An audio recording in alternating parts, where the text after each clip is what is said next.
राह संघर्ष की जो चलता है वही संसार को बदलता है।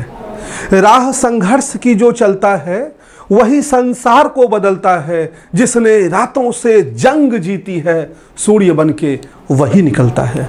नमस्कार, स्वागत है आप सभी क्रांतिकारियों का मालवीय एकेडमी में। तो बच्चों, इस वीडियो में हम CUET 2026 के बारे में संपूर्ण जानकारी आपको देने जा रहे हैं।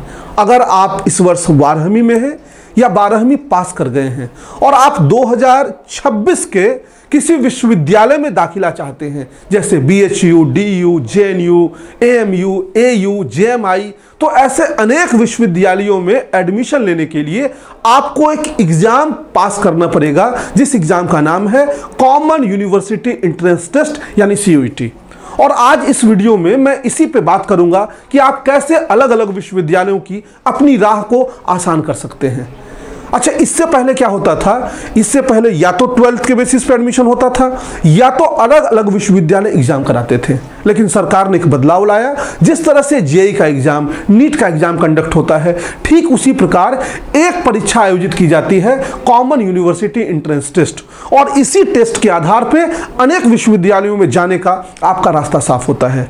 लेकिन इस परीक्षा की अपनी विशेषता है, इस परीक्षा की अपनी टेक्निकल पॉइंट्स हैं जिसको समझना बहुत जरूरी है। अगर आप उन टेक्निकल पॉइंट्स को नहीं समझेंगे तो बहुत अच्छा मार्क्स होते हुए भी, बहुत अच्छी तैयारी होते हुए भी आपका एडमिशन आपके मनचाहे कॉलेज में नहीं होगा या आपको मनचाहा विषय नहीं मिलेगा। इसलिए आपको इस एग्जाम की संपूर्ण जानकारी और बारीकियों से अवगत होना पड़ेगा।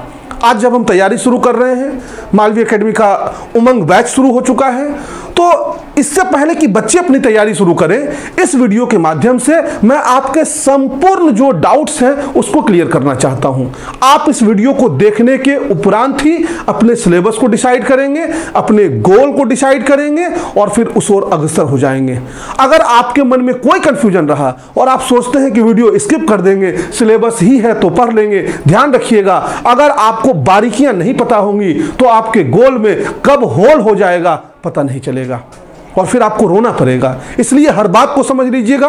हो सकता है मैं आपका 25 से 30 बेशकीमती मिनट लूं, लेकिन जब आप वीडियो पूरा देखेंगे तो आप कहेंगे कि सर आज मेरे सारे डाउट्स जो हैं वो क्लियर हो गए और मुझे अब क्लियरली पता है मुझे क्या करना चाहिए। तो चलिए शुरू करते हैं इस वीडियो को। इस वीडियो में किन किन टॉपिक को कवर करने वाले हैं। सबसे पहले हम सीखेंगे CUET क्या है, एग्जाम देने की क्या जरूरत है, CUET और यूनिवर्सिटी में क्या डिफरेंस है। जैसे JEE का एग्जाम देकर, नीट का एग्जाम देकर आप अलग अलग कॉलेजेस में अप्लाई कर देंगे और आपका एडमिशन हो जाएगा, वैसा यहाँ नहीं होना है। एग्जाम जरूर एक है, लेकिन पैटर्न में इतनी भिन्नताएं हैं कि आपको ये समझना पड़ेगा कि इन दोनों के बीच क्या जो है वो संबंध है, रिलेशन क्या है। कौन कौन CUET दे सकता है, एलिजिबिलिटी क्राइटेरिया उसकी क्या है, CUET की पेपर पैटर्न के बारे में जानेंगे, किस तरह से क्वेश्चंस पूछे जाते हैं, मार्किंग स्कीम को समझेंगे और कितना समय आपको एग्जाम में मिलता है इस बात को समझेंगे। फिर हम किस सब्जेक्ट की तैयारी करें, हमको यह समझना है। नीट में नहीं समझना है, नीट में फिजिक्स, केमिस्ट्री, बायो दे देना है, हमारा क्लियर हो जाएगा। लेकिन यहां ऐसा नहीं है, यहां आपको कई टेक्निकल पॉइंट्स को समझने होंगे, नहीं तो फिर आप एलिजिबिलिटी को ही पूरा नहीं कर पाएंगे। और फिर सिलेबस हमारा क्या रहेगा, तो इन सारे बिंदुओं को हम लोग कवर करने जा रहे हैं इस वीडियो में। सबसे पहला आता है CUET क्या है। आपको नाम पता होगा और क्लियरली मेंशन है, कॉमन यूनिवर्सिटी एंट्रेंस टेस्ट, यानी अनेक विश्वविद्यालयों में जाने के लिए NTA के द्वारा, नेशनल टेस्टिंग एजेंसी के द्वारा CBT मोड में, कंप्यूटर बेस्ड मोड 2025 में हुआ। पहले 24 में ऑफलाइन भी था, लेकिन 25 में ऑनलाइन मोड पूरा कर दिया गया। एक्सपेक्टेड है कि 26 में भी ऑनलाइन ही हो, लेकिन अगर कोई चेंज आएगा तो मालवीय एकेडमी हमेशा से तैयार रहेगा। तो CBT मोड में एग्जाम कराया जाता है। एग्जाम के बाद NTA आपको एक स्कोर कार्ड देता है। उस स्कोर कार्ड के माध्यम से अलग अलग विश्वविद्यालयों का मेरिट बनता है। आप काउंसलिंग के लिए रजिस्ट्रेशन करेंगे और फिर आपका एडमिशन होगा। ध्यान रहे कि 240 प्लस यूनिवर्सिटी में इसी के थ्रू एडमिशन होना है। अगर आप BHU, DU, JNU जैसे बड़े विश्वविद्यालयों की बात कर रहे हैं या उनके कोर्सेज की बात कर रहे हैं, BA, BSc, BCom, BLLB, VWOC, BTech, B Pharma, BSc nursing, ऐसे ढेर सारे कोर्सेज हैं जिसकी संख्या सैकड़ों में है। चाहे Hindi honours, English honours, physics honours, maths honours, तो कुछ भी आपको करना है तो इस एग्जाम के थ्रू ही आपको जो वह जाना होगा। अब हम समझते हैं कि CUET और यूनिवर्सिटी का क्या रिलेशन है। ध्यान दीजिएगा, बहुत इंपॉर्टेंट है, यहीं से आपकी सिलेबस की क्लैरिटी होगी। सबसे पहले तो CUET का तो एक एग्जाम का नाम है, एक एग्जाम होगा। अच्छा, सीयूईटी में एक एग्जाम जरूर है लेकिन पेपर अलग अलग होते हैं। जैसे आपका 10th बोर्ड हुआ, आपका 12th बोर्ड हुआ, एग्जाम तो एक ही है लेकिन पेपर अलग अलग हुए। ध्यान दीजिएगा, वहाँ फिजिक्स का पेपर अलग था, केमिस्ट्री का पेपर अलग था, और बायो का पेपर अलग था, हिंदी का पेपर अलग था, इंग्लिश का पेपर अलग था। फिर बाद में मार्क्स ऐड हुआ, मार्क्स जुड़ के बना, हुआ ना। लेकिन क्या नीट में ऐसा होता है क्या? एक ही पेपर होता है, एक ही दिन एग्जाम होता है और वो सब मार्क्स जुड़ जाता है। यहां पे सब मार्क्स नहीं जुड़ने वाला है। यहां केवल मान लीजिए हो सकता है फिजिक्स केमिस्ट्री मैथ्स का मार्क्स जुड़े, या हो सकता है फिजिक्स केमिस्ट्री मैथ एक लैंग्वेज का मार्क्स जुड़े। तो आपको इन बारीकियों को समझना होगा। एग्जाम तो जरूर एक है लेकिन इसमें अलग अलग पेपर और अलग अलग दिन आयोजित किए जाते हैं। इसलिए मैं बोल रहा था कि इसकी बारीकियां से आपको अवगत होना बहुत जरूरी है और आगे अभी धीरे धीरे क्लैरिटी आएगी। तो सीयूईटी एक एग्जाम है, अलग अलग सब्जेक्ट में आपके स्कोर आएंगे और उस स्कोर के आधार पे आप यूनिवर्सिटी में काउंसलिंग करवाएंगे। ध्यान देना है कि एग्जाम एक जरूर है लेकिन हर यूनिवर्सिटी की काउंसलिंग प्रक्रिया अलग है और हर यूनिवर्सिटी की एलिजिबिलिटी क्राइटेरिया अलग है। एक एग्जाम्पल के तौर पे मैं यहां थोड़ा सा आपको समझाता हूं। जैसे अगर आपको बीएचयू से बीए करना है तो बीएचयू से बीए करने के लिए आपको जीएटी और लैंग्वेज देना होगा, हिंदी या इंग्लिश में कोई लैंग्वेज, और इस मार्क्स के आधार पर आपका एडमिशन हो जाएगा। लेकिन अगर आपको एडमिशन लेना है इलाहाबाद यूनिवर्सिटी में तो यहां जीएटी भी देना होगा, लैंग्वेज तो देना ही होगा, एक डोमेन भी देना होगा। अब यही मैं आपको समझाऊंगा कि किस तरह से यूनिवर्सिटीज का एलिजिबिलिटी क्राइटेरिया बनेगा। जो है 2025 में 240 प्लस यूनिवर्सिटी में इसके माध्यम से एडमिशन हुआ, जिसमें 48 केंद्रीय विश्वविद्यालय, बस स्टेट यूनिवर्सिटी, ये सारी चीजें थी। अच्छा, किस यूनिवर्सिटी में कौन सा कोर्स अवेलेबल है, बहुत इंपॉर्टेंट है। जैसे मान लीजिए आपको मन कर रहा है बीए करने का, बीए इन हिंदी ऑनर्स, और आप सपना संजोए हैं कि सर हम जवाहरलाल नेहरू यूनिवर्सिटी से बीए इन हिंदी ऑनर्स करेंगे। अब जेएनयू में हिंदी का कोर्स ही नहीं है तो आपका सपना तो है ही नहीं कुछ, जो है यानी टूट गया सपना पहले ही। आप तैयारी भी कर लिए और एग्जाम देते वक्त आपको पता चला कि वो कोर्स ही वहाँ नहीं है। तो यूनिवर्सिटीज में कौन से कोर्स अवेलेबल है ये जानना बहुत जरूरी है। बहुत लंबी वीडियो हो जाएगी, इसलिए जो प्रोमिनेंट यूनिवर्सिटीज और मतलब जो बहुत बड़े बड़े विश्वविद्यालय हैं उनका तो पीडीएफ में हमने नाम दिया ही है। ढेर सारे और यूनिवर्सिटीज जिसको आप कवर करना चाहते हैं उसकी भी लिस्ट डिस्क्रिप्शन बॉक्स में मिलेगी, आप वहां से उसको डाउनलोड कर लीजिएगा। बाकी मालवीय एकेडमी के ऐप पे भी ये सारी चीजें अवेलेबल है। फिर आता है कौन दे सकता है सीयूईटी एग्जाम। इसको लेके बहुत बड़ा मिथ है, खास करके 12th अपियरिंग वाले बच्चों में, कि सर इस बार तो हम 12th में ही हैं, हम तो एग्जाम अगले साल देंगे। बाबू ये बताओ, 8 के बाद 9 में जाने के लिए 1 साल गैप लेना होता है क्या? और अगर आप अगले साल एग्जाम देंगे तो आप तो 27 चले जाएंगे, 1 साल का एकेडमिक गैप हो जाएगा। तो सबसे पहले एकदम दिमाग से क्लियर कर लो कि अगर आप 12वीं में हैं तो सबसे उपयुक्त समय यही है तैयारी का। तैयारी तो पहले से करनी चाहिए, लेकिन अगर 12वीं में आ गए हैं तो अब कोई डिले नहीं होना चाहिए। बोर्ड की तैयारी और सीयूईटी की तैयारी साथ साथ चलनी चाहिए। एक दिन में, एक महीने में तैयारी नहीं होती है। 2, 4, 5 वीडियो कई बार आप देख लेते हैं। अब आप उस वीडियो में यह नहीं देखते कि उस बच्चे का बैकग्राउंड क्या है, उसकी तैयारी पूर्व से कितनी अच्छी रही है, और वो बोल दिया हाँ मैंने तो सीयूईटी में जो है बस 2 दिन के लिए पढ़ा, मेरा एडमिशन जो है हो गया। ऐसा नहीं होता है। उसका बहुत सब्जेक्ट स्ट्रांग होता है, हर सब्जेक्ट पे अपना कमांड होता है, बोर्ड्स के लिए उसकी पढ़ने की आदत होती है और पास्ट रिकॉर्ड उसका बहुत अच्छा होता है, इसलिए कभी कभार ऐसा होता है। बाकी आपको तैयारी पहले से ही करनी पड़ेगी। अब से दूसरी बात आता है 12th पास वाले। तो 12th पास वाले बच्चे जिनका ड्रॉप हो जाता है, जैसे जिस बच्चों के मन में मिसकंसेप्शन है कि ये तो अब 12th में गए, अभी थोड़ी करेंगे, बाद में करेंगे, तो ऐसे बच्चे कई बार गैप हो जाता है, कई बच्चों का सिलेक्शन नहीं हुआ, मार्क्स कम रह गए। तो 12th पास भी है, चाहे आप 1 साल पहले पास किए हो या 2 साल पहले पास किए हो या 3 साल पहले भी पास किए हो, एनटीए कोई रोक नहीं लगाता है। हाँ, कुछ एक यूनिवर्सिटीज हैं जो एज क्राइटेरिया जो है डिसाइड करता है, लेकिन एज भी ऐसा नहीं है, 22-23 साल रहता है। तो आप आसानी से इस पेपर को दे सकते हैं, कोई दिक्कत नहीं है। बस शर्त यह है कि आप या तो इस साल 12वीं में होने चाहिए या तो आप 12वीं पास होने चाहिए जो है। फिर क्या है 12th का परसेंटेज क्राइटेरिया, कितना 12th में होना चाहिए, इसको लेके कोई भी एनटीए की ओर से स्पेसिफिक गाइडलाइन नहीं है, लेकिन कुछ कुछ यूनिवर्सिटी कई बार 50% रखे हैं, कई बार 55% रखे हैं। मैक्सिमम जो यूनिवर्सिटीज रखती हैं 60% मार्क्स आपका जो है वो 12th में होना चाहिए, वो भी जनरल कैटेगरी के लिए। ओबीसी के लिए फिर रिलैक्सेशन मिल जाएगा, एससी एसटी के लिए उसमें और भी रिलैक्सेशंस मिल जाएंगे। और एज क्राइटेरिया के ऊपर भी एनटीए कुछ भी नहीं बोलता है। एज क्राइटेरिया भी यूनिवर्सिटी वाइज डिफर करता है। ज़्यादातर यूनिवर्सिटीज़ में एज क्राइटेरिया नहीं है, और है भी तो वो 22-23 के आसपास जो है वो है जनरल कैटेगरी के लिए। तो आपको इससे भी परेशान होने की आवश्यकता नहीं है। इतनी जानकारी के बाद आता है कि सर पेपर किस तरीके का होता है। सीयूईटी में आपको समझना होगा कि एग्जाम का 3 फॉर्मेट बनाया गया है। एग्जाम एक है, इस एग्जाम के 3 फॉर्मेट हैं। एक पार्ट को कहते हैं जीएटी, ध्यान देना, एक पार्ट को क्या कहते हैं, जीएटी। दूसरे पार्ट को कहते हैं लैंग्वेज बेस्ड टेस्ट, और तीसरे पार्ट को कहते हैं डोमेन बेस्ड टेस्ट। इस तीनों चीज को समझिएगा। सबसे पहले अगर हम कहें टोटल लैंग्वेज कितना अवेलेबल है, तो 13 टेस्ट होते हैं। आप सब नहीं दे सकते हैं, यही बताऊंगा कि कितने का आपको चयन करना है। 13 टेस्ट होते हैं। डोमेन की अगर हम बात करें तो डोमेन में 23 टेस्ट होते हैं, और जनरल एप्टीट्यूड टेस्ट की बात करें तो ये 1 टेस्ट होता है। यानी कुल पेपर की बात करेंगे तो 23, 3, 26, 10, 36, 37 एग्जाम होता है। 37 एग्जाम को कॉमनली होलिस्टिक वे में कहा जाता है कॉमन यूनिवर्सिटी एंट्रेंस टेस्ट। अब इसका एक अपना पैटर्न है, उस पैटर्न को हम आपको समझाते हैं। सबसे पहले लैंग्वेज की बात करें तो 13 लैंग्वेज है। असमीज, बंगाली, इंग्लिश, गुजराती, हिंदी, कन्नड़, मलयालम, मराठी, पंजाबी, उड़िया, तमिल, तेलुगु। हमारे ज़्यादातर जो व्यूअर्स हैं वो 2 ऑप्शंस को लेकर चलते हैं, या तो हिंदी या तो इंग्लिश। और ज़्यादातर जो बड़े विश्वविद्यालय हैं वो इसको ही प्रीफर करते हैं, मतलब नॉर्मल कोर्सेस में। बाकी जो आपका स्पेसिफिक होगा, जैसे मान लीजिए आपको बंगाली में लेना है, बंगाल की कोई यूनिवर्सिटी है तो उसकी अपनी गाइडलाइन होगी। लेकिन बीएचयू, डीयू ऐसे विश्वविद्यालयों की गाइडलाइन में आप देखेंगे ज़्यादातर कोर्सेज में इंग्लिश और हिंदी की प्राथमिकता जो है वो है। फिर अगर हम डोमेन की बात करें तो डोमेन में टोटल आपके 22 सब्जेक्ट हैं, जिसमें एग्रीकल्चर, एंथ्रोपोलॉजी 23 सब्जेक्ट हैं, साइकोलॉजी, संस्कृत, सोशियोलॉजी, ये सारे अपने सब्जेक्ट आते हैं। History, polity, geography, physics, chemistry आप देख लेंगे। और तीसरा जो पेपर होता है वो होता है जीएटी का, जिनको जनरल एप्टीट्यूड टेस्ट कहते हैं। और इसमें 3 टॉपिक से क्वेश्चन पूछे जाते हैं। पहला क्वेश्चन है आपका जीके एंड करंट अफेयर्स का। दूसरा पार्ट आपका जो है जिसको क्वांट कहते हैं, जनरल मैथ्स का है।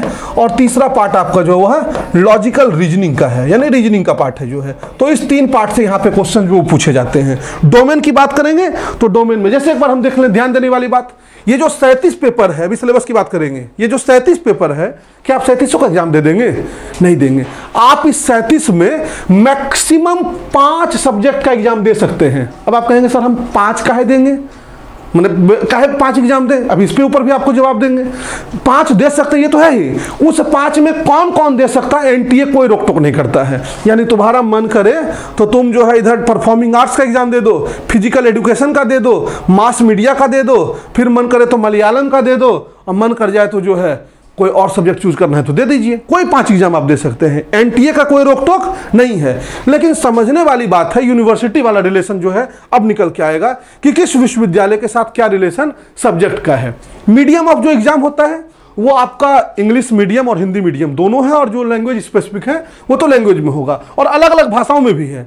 लेकिन अगर आप mode of examination Hindi choose करते हैं, सामान्य तौर पे मैं अपने बच्चों की बात कर रहा हूं, तो आपको पेपर दोनों भाषाओं में मिलेगा। ध्यान रखिएगा, लैंग्वेज अलग है, मोड ऑफ एग्जामिनेशन अलग है। कई बार बच्चे क्या करते हैं कि सर लैंग्वेज हम हिंदी लिए हैं तो इंग्लिश लिए हैं तो मोड ऑफ एग्जामिनेशन भी इंग्लिश लेंगे। सारे पेपर पूरे इंग्लिश में दिखेंगे फिर आपको, चाहे जीएटी हो, हिस्ट्री हो, पॉलिटी हो, केमिस्ट्री हो, जो भी हो। मोड ऑफ एग्जामिनेशन अगर आप, मीडियम ऑफ एग्जामिनेशन अगर आप हिंदी चूज कर लेते हैं तो पेपर दोनों ही भाषाओं में दिखता है। ट्रांसलेट का ऊपर ऑप्शन होता है, हिंदी में भी और इंग्लिश में भी दिखता है। कंप्यूटर बेस्ड टेस्ट होता है।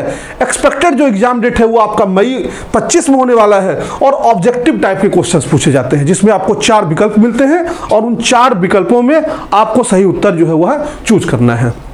अब क्या है, नंबर ऑफ क्वेश्चंस कितने आते हैं सब में, चाहे जीएटी हो, चाहे लैंग्वेज हो, चाहे डोमेन हो। ध्यान रखना 25 के पूर्व अलग पैटर्न था, तो आप 25 के पहले का पेपर दिखेंगे तो अलग दिखेगा। लेकिन अब यहाँ पे 50 क्वेश्चन जो है कंपलसरी कर दिया गया। पहले ऑप्शनल था, अब कंपलसरी कर दिया गया। नंबर ऑफ क्वेश्चंस भी पहले ऊपर नीचे थे, 60 थे जीएटी में, वो भी जो है 50 कर दिया गया। तो कई चेंजेज आए हैं सीयूईटी 2025 में, और 26 को हम इसी तर्ज पे आपको बता रहे हैं। तो 50 क्वेश्चन है, एक सही क्वेश्चन के लिए आपको 5 मार्क्स दिया जाता है, यानी 250 मार्क्स का एक एग्जाम हो रहा है। 5 एग्जाम आप दे सकते हैं, तो 250 मार्क्स का एक एग्जाम हुआ। टाइम आपको हर एग्जाम में मिलता है 60 मिनट और सब क्वेश्चन कंपलसरी है। एक सही जवाब देंगे तो 5 मिल जाएगा, और गलत कर दिए तो -1 हो गया, छोड़ दिए तो 0 मिल जाएगा। कुछ नहीं होगा उसमें, ना घटेगा ना ही बढ़ेगा। अब सवाल आता है कि सर हम उन 37 सब्जेक्ट में किस सब्जेक्ट की तैयारी करें, मतलब हमारे लिए बेस्ट क्या है। तो इसका उत्तर जानने के लिए पहले आपको खुद से कुछ सवाल करना पड़ेगा और उन सवालों का उत्तर आपको देना होगा, केवल आप दे सकते हैं। और इनका उत्तर अगर आप दे दिए तो अभी ही आपका सिलेबस बनके तैयार हो जाएगा। सबसे पहले आप ध्यान करिए, मैंने यूनिवर्सिटी का लिस्ट दिया था सब्जेक्ट वाला। आप सोच रहे होंगे अरे सर क्या दे दिए, हमको क्या जानने की जरूरत है। अब जरूरत आ गई, किस कोर्स में आप ग्रेजुएशन करना चाहते हैं पहले तो आपको ये क्लियर हो। जैसे आप बीए करना चाहते हैं, जैसे 12th के बाद तुमने तय किया था ना कि हम ह्यूमैनिटीज में जाएंगे या ISC करेंगे या हम कॉमर्स के फील्ड में आगे बढ़ना चाहेंगे, ठीक उसी प्रकार यहाँ ये तय करना होगा कि आप किस कोर्स को परस्यू करना चाहते हैं। बीए करना चाहते हैं, BSc करना चाहते हैं, BLLB करना चाहते हैं, BCom करना चाहते हैं, आप कौन से कोर्स को परस्यू करना चाहते हैं। अच्छा, केवल कोर्स परस्यू करने से नहीं होगा, अब ये जो कोर्सेस हैं वो किस किस विश्वविद्यालय में है ये भी ध्यान देना है। अब मैं करना चाहता हूँ BSc एग्रीकल्चर JNU से, भाई हमारे चाहने से नहीं होगा, JNU भी तो करवाए BSc एग्रीकल्चर, तो ये हमको देखना बहुत जरूरी है। इसीलिए मैंने वो PDF दिया था कि किस यूनिवर्सिटी में कौन सा जो है वो लिस्ट है। जब भी आप CUET की तैयारी करिए तो इन बारीकियों के लिए अपने सामने एक पेन पेपर जरूर रखिए। आपके पास पेन हो, पेपर हो, उस पर लिखते जाइए कि आपको किन चीज़ों का उत्तर देना है।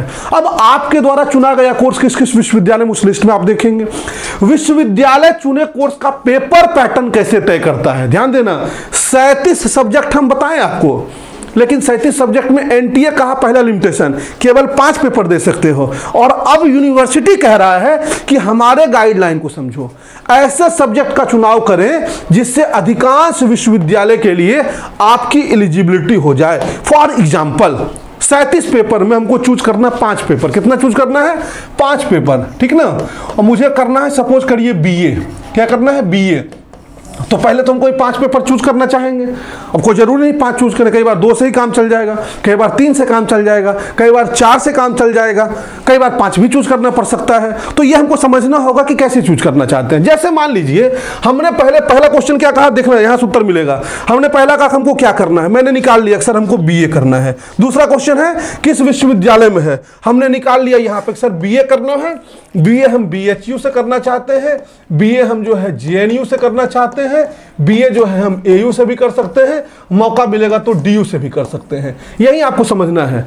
अब BHU का एलिजिबिलिटी कहता है कि आपको BHU से BA करने के लिए GAT का एग्जाम देना होगा और साथ ही लैंग्वेज में हिंदी या इंग्लिश देना होगा। क्या देना होगा?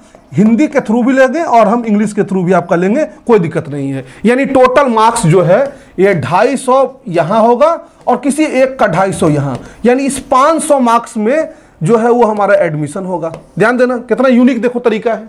JNU वाला भी कहा कि BA करना है, कोई बात नहीं है, हम भी दे रहे हैं कि हमारे यहाँ GAT के थ्रू एडमिशन होगा और इंग्लिश के थ्रू एडमिशन होगा। हिंदी है ही नहीं यहाँ पे। कहोगे सर हिंदी है, हम वतन है, हिंदुस्तान हमारा, हिंदी कहाँ चला गया? तो JNU में ज्यादातर जो है वो फॉरेन सब्जेक्ट है। क्या है? ज्यादातर जो है वो विदेशी भाषाओं की पढ़ाई होती है, चाइनीज, जर्मन, फ्रेंच। अब प्रोफेसर आपको ये थोड़ी समझ आएगा नमस्कार को चाइनीज में क्या कहते हैं। वो इंग्लिश टू चाइनीज ट्रांसलेट करना सिखाते हैं, इसलिए इंग्लिश का कंपल्सन वो लगा कर रखे हैं। अब कोई बच्चा को JNU जाना है, उसने हिंदी का एग्जाम दे दिया, अब सोचेगा कि मेरा एडमिशन हो जाए, तो नहीं होगा। यहां भी एडमिशन 500 मार्क्स में हो रहा है, लेकिन ये क्लियर है कि लैंग्वेज में इंग्लिश ही होना चाहिए। अब हम चलते हैं इलाहाबाद की ओर। एक ही एग्जाम है, इलाहाबाद कहा कि हमारे यहाँ BA के लिए GAT देना ही होगा, लैंग्वेज आपको देना ही है, एक डोमेन भी कोई चाहिए। लो लगा दिया है यहाँ पे नियम, ये अलग, मैंने जो दिखाए थे आपको 23 सब्जेक्ट, उसमें से भी कोई हमको एक सब्जेक्ट चाहिए, तब हम एडमिशन लेंगे। यानी AU के लिए जो BA का सिलेबस बनेगा 250 साढ़े 700 मार्क्स में यहाँ पर चुनाव करना होगा हमको। अब हम यहाँ कौन से सब्जेक्ट को चूज करते हैं, यानी जो केवल बीएचयू टारगेट करेगा 2 ही पेपर देगा, काहे 5 देगा। वो जो केवल जेएनयू टारगेट करेगा वो लैंग्वेज में स्पेसिफिक इंग्लिश कर लेगा। जो एयू टारगेट करेगा 2 से एडमिशन होगा नहीं होगा, उसको 3 पेपर देना होगा। और जो डीयू टारगेट करेगा, डीयू तो अलग ही रूल बना कर रखा है, मैंने ये सब तो ठीक ठाक है, ये अलग घाट पे चल रहा है। 1-2 नियम लगाया। पहले तो कहा कि 12th में जो सब्जेक्ट है वही सब्जेक्ट का एग्जाम देना है। मैंने अगर 12th हम आईएससी किए हैं, फिजिक्स केमिस्ट्री में आता, हमको बीए करना है तब भी वही पेपर देना होगा। और उसमें भी 2 तरीका बनाया, कहा या तो 3 डोमेन ले लो, 3 डोमेन, सामान्य तौर पे 12th में 3 सब्जेक्ट होते हैं, 1 लैंग्वेज ले लो, या तुम 2 लैंग्वेज ले लो और 2 डोमेन ले लो। मैंने मेजरली कोर्सेस में यही फॉलो होता है, ज्यादातर कोर्सेज जो ट्रेडिशनल कोर्स हैं, यानी 4 सब्जेक्ट से यहाँ एडमिशन होगा और ये मार्क्स बनेगा 1000 में, 250 गुना 4। अब बताइए, बीएचयू से करने के लिए 500 में चेक होगा, डीयू से करने के लिए 1000 में चेक होगा। अब इस बार क्या हुआ, एक बच्चे का हिस्ट्री में जो है वो 240, उस बच्चे का ज्योग्राफी में 250 में 244 के आसपास जो है, और पॉलिटिकल साइंस में भी 240 के आसपास। बच्चा मैसेज किया है कि सर मेरा इतना अच्छा मार्क्स है, पेरेंट्स बाकायदा जो है आए थे कि सर बच्चे का इतना अच्छा मार्क्स है, इस बार तो बीएचयू हो ही जाना चाहिए। हम कहें बीएचयू में तो एडमिशन के लिए जीएटी और लैंग्वेज चाहिए, आप तो उसमें बढ़िया किए हैं, आपका एडमिशन दिल्ली विश्वविद्यालय में हो सकता है। फिर पता चला कि 12th में उस बच्चे का पीसीएम था, हो गया खेला, अब आप कहीं नहीं जाएंगे, डीयू क्राइटेरिया कट गया। इसीलिए हम आपको कहें कि आपको बेसिक इंफॉर्मेशन होनी चाहिए, नहीं तो बहुत बढ़िया, बताओ उस बच्चे पर क्या बीतेगी, उतना मेहनत किया वो और एग्जाम की बारीकियों से नहीं मतलब अपडेट रहा। तो एग्जाम की बारीकियों से अपडेट होना बहुत इंपॉर्टेंट है। इस बात को तुम खुद से पूछोगे, पेन पेपर जरूर यूज करिएगा, केवल वीडियो के ऊपर मत रहिएगा, तब अपने सब्जेक्ट का सिलेक्शन करिएगा। फिर से रिपीट कर रहा हूं, कैसे सिलेक्शन करना है, पहले क्लियर कर ले कौन सा कोर्स करना है, बीए करना है, बीएलएलबी करना है या दोनों करना है, तो दोनों को लिखिए। उस सब्जेक्ट को किस किस विश्वविद्यालय में देख रहे हैं आप कौन टॉप यूनिवर्सिटीज को टारगेट कर रहे हैं और उस यूनिवर्सिटी की एलिजिबिलिटी क्राइटेरिया क्या है, एक कॉमन सब्जेक्ट बनाइए। जैसे मैं अगर एक कॉमन सब्जेक्ट बना दूं तो बीए अगर आप करना चाहते हैं, जैसे बीएचयू से तो 1 लैंग्वेज और 1 जीएटी हो जाएगा, डीयू से तो जो है वो 1 लैंग्वेज और 3 डोमेन्स हो जाएगा, या 2 लैंग्वेज और 2 डोमेन्स हो जाएगा, एयू से 1 लैंग्वेज और 1 डोमेन और 1 जीएटी हो जाएगा, जेएनयू से इंग्लिश और जीएटी हो जाएगा। यानी कंक्लूजन ये है कि अगर हम 1 लैंग्वेज ले लें, 3 डोमेन पढ़ लें और जीएटी पढ़ लें तो ज्यादातर विश्वविद्यालयों को कवर कर लेंगे। लेकिन डीयू में 12th वाला पार्ट जरूर हमको ध्यान देना है। दूसरा, अगर हम बीएससी करना चाहते हैं तो बीएचयू में पीसीएमबी चाहिए या पीसीबी चाहिए, physics chemistry bio, physics chemistry maths. DU में हमको पीसीएमबी पीसीबी प्लस लैंग्वेज चाहिए। ध्यान रहे कि कुछ कोर्सेस में केवल पासिंग चाहिए और मैथ्स और स्टैट्स और कंप्यूटर साइंस में लैंग्वेज का मार्क्स भी जुड़ता है, यानी यहां केवल 750 में रिजल्ट बनेगा। और मैथ्स ऑनर्स चाहते हैं, स्टैट्स ऑनर्स चाहते हैं, कंप्यूटर साइंस ऑनर्स चाहते हैं, 1000 में यहां पर रिजल्ट बनेगा। और एयू 1 लैंग्वेज 1 डोमेन और 1 जीएटी के थ्रू आपका एडमिशन जो है हो जाएगा। ठीक उसी प्रकार अगर हम बीएससी एग्रीकल्चर की बात करें तो पीसीबी या एबीसी, एग्रीकल्चर बायोलॉजी और केमिस्ट्री, या फिजिक्स केमिस्ट्री मैथ्स, या फिजिक्स केमिस्ट्री बायोलॉजी। लेकिन ये 12th के कॉम्बिनेशन के अनुसार अगर आप नहीं रखेंगे तो केवल बीएचयू के लिए एलिजिबल तो हो जाएंगे, आईसीएआर की सीटों के लिए एलिजिबल नहीं होंगे, जहां सबसे ज्यादा सीटें हैं। तो यहां भी 12th वाला गाइडलाइन आपका जो है काम करेगा। और अगर आप बीकॉम करना चाहते हैं तो बीएचयू तो कहता है अकाउंटेंसी, बिजनेस और जीएटी चाहिए। डीयू कहता है कि लैंग्वेज और 3 डोमेन चाहिए, 12th में होना जरूरी है, ध्यान रखना। एयू कहता है लैंग्वेज 1 डोमेन और 1 जीएटी चाहिए। कंक्लूजन है कि 1 लैंग्वेज 3 कॉमर्स के डोमेन ले ले और जीएटी ले ले तो ज्यादातर विश्वविद्यालयों को हम कवर कर लेंगे। बीएलएलबी ज्यादा जगह पे अवेलेबल है नहीं, बीएचयू में लैंग्वेज और जीएटी चाहिए, एयू में भी हमको लैंग्वेज और जीएटी चाहिए। कंक्लूजन है कि लैंग्वेज और जीएटी के माध्यम से हमारा इलाहाबाद में बीएलएलबी में एडमिशन हो सकता है। लेकिन बस ये गाइडलाइन ध्यान रहे कि 12th में डीयू में अगर आप एडमिशन चाहते हैं तो लैंग्वेज और डोमेन सब्जेक्ट में उन्हीं सब्जेक्ट का चुनाव करेंगे जो 12th बोर्ड में दिए हों। जैसे अगर आपने CUET history, geography, polity science paper दिया है तो बोर्ड में पीसीएम था तो डीयू के लिए एलिजिबल नहीं होंगे, बोर्ड वाला ही देना होगा, तभी आप उसी सब्जेक्ट से एलिजिबिलिटी अपनी बना पाएंगे। अब अंतिम पार्ट हमारा आता है सिलेबस की ओर कि सर सिलेबस क्या होना चाहिए। लैंग्वेज का एनटीए कोई क्लियर सिलेबस नहीं देता है, यद्यपि सिलेबस लिख के तो दे ही रहा है ये टॉपिक है, लेकिन टॉपिक के इर्द गिर्द भी जो है वो कई आपके टॉपिक से क्वेश्चन पूछे जाते हैं और इन टॉपिक्स के ऊपर सेपरेटली वीडियो आएगा। जैसे हिंदी की तैयारी कैसे करें, इंग्लिश की तैयारी कैसे करें, उसी तरह डोमेन का सिलेबस बहुत क्लियर है। डोमेन का syllabus as per new NCERT जो है वो क्लियर है, लेकिन इस पे भी हम आपको सिलेबस वीडियोस के माध्यम से समझाएंगे। हिस्ट्री की तैयारी में किन बातों का ध्यान रखना है, फिजिक्स की तैयारी में किन बातों का ध्यान रखना है, क्वेश्चन किस तरीके से पूछे जा रहे हैं, किस चैप्टर से ज्यादा क्वेश्चन पूछे जा रहे हैं, किस टाइप के ज्यादा क्वेश्चंस पूछे जा रहे हैं, ये बहुत इंपॉर्टेंट है। और सबसे ज्यादा पेचीदा है जनरल एप्टीट्यूड टेस्ट, जहां पे कोई डिवीजन नहीं है, बस क्लियरली है जीके है, क्वांटिटेटिव एप्टीट्यूड है और लॉजिकल रीजनिंग है। इस तीन में से फिर डिवीजन करना होगा। तो ये वीडियो बहुत लंबी हो जाएगी, लेकिन आपको सेपरेट जानकारी, ये जो वीडियो हमारी थी ये एल्गोरिथम में क्लियर कर रहा था आपका कि आप इन सब्जेक्ट की तैयारी करना चाहते हैं। तो अब क्या करेंगे आप, आज से ये सफर शुरू हो रहा है, आप क्या करेंगे कि आप क्लियर कर लेंगे कि आप किस सब्जेक्ट की तैयारी करना चाहते हैं, किस विश्वविद्यालय में जाना चाहते हैं, एलिजिबिलिटी क्राइटेरिया क्या है, एक कॉमन आप अपना सिलेबस बनाएंगे और कोई दिक्कत आए तो हेल्पलाइन नंबर पे पूछिएगा और तभी अपनी तैयारी शुरू करिएगा। अब इसके बाद आपको तैयारी मिलेगा कैसे हम करें जीएटी की तैयारी, फिर आपको वीडियो मिलेगा कैसे हम करें जीएटी में जीके की तैयारी, कैसे हम करें जीएटी में लैंग्वेज की तैयारी, रीजनिंग की तैयारी, कैसे जीएटी के क्वांटिटेटिव एप्टीट्यूड की तैयारी, कैसे हिंदी की तैयारी कैसे करें, इंग्लिश की तैयारी कैसे करें, history, physics, chemistry, biology, accountancy, BST, इनकी तैयारी कैसे करें, इस पर सेपरेट वीडियो आएगा, यानी नंबर ऑफ सीरीज आएगा। आप कौन सा वीडियो पहले चाहते हैं कमेंट बॉक्स में बताइएगा और फिर हम लोग शुरुआत करते हैं अपनी। तो 2026 की एक तरीके से विधिवत शुरुआत जो है वो हो गई। इसके बाद आपको ढेर सारे सिलेबस वाले वीडियो मिलने लगेंगे, ऐप पे आपकी क्लासेस शुरू हो जाएंगी और वहां के माध्यम से हम एक नया जो है वह दौर शुरू करने जा रहे हैं। और कहते हैं कि सफर में धूप तो होगी जो चल सको तो चलो, सफर में धूप तो होगी जो चल सको तो चलो, सभी हैं भीड़ में तुम भी निकल सको तो चलो। बाकी अगर आप मालवी एकेडमी के कोर्स से जुड़ना चाहते हैं तो हमारे उमंग बैच से जरूर जुड़ जाएं। डिस्क्रिप्शन में सारी बातें दी गई हैं, हेल्पलाइन नंबर पे कांटेक्ट करें और कोई क्वेरी हो कमेंट बॉक्स में लिखिए। मालवी एकेडमी आपके साथ है। Love you all and all the best, keep smiling, have a nice day.